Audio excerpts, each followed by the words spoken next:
Tapusin nyo na.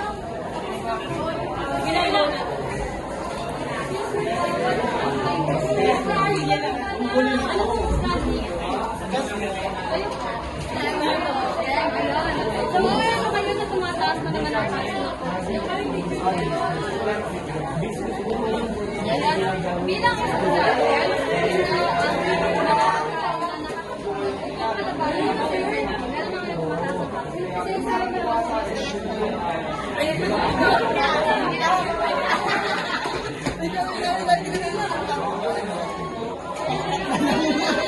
mga pagkain pa lang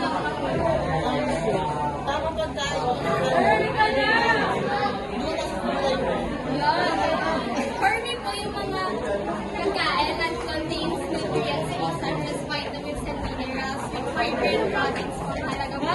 Yung gulay po, flowers and seeds that have proteins. Talaga doon po natin. At dahil po dyan, ano po kayo? Meron po kayo?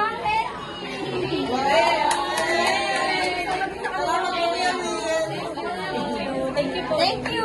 Baka tinuduan naman yung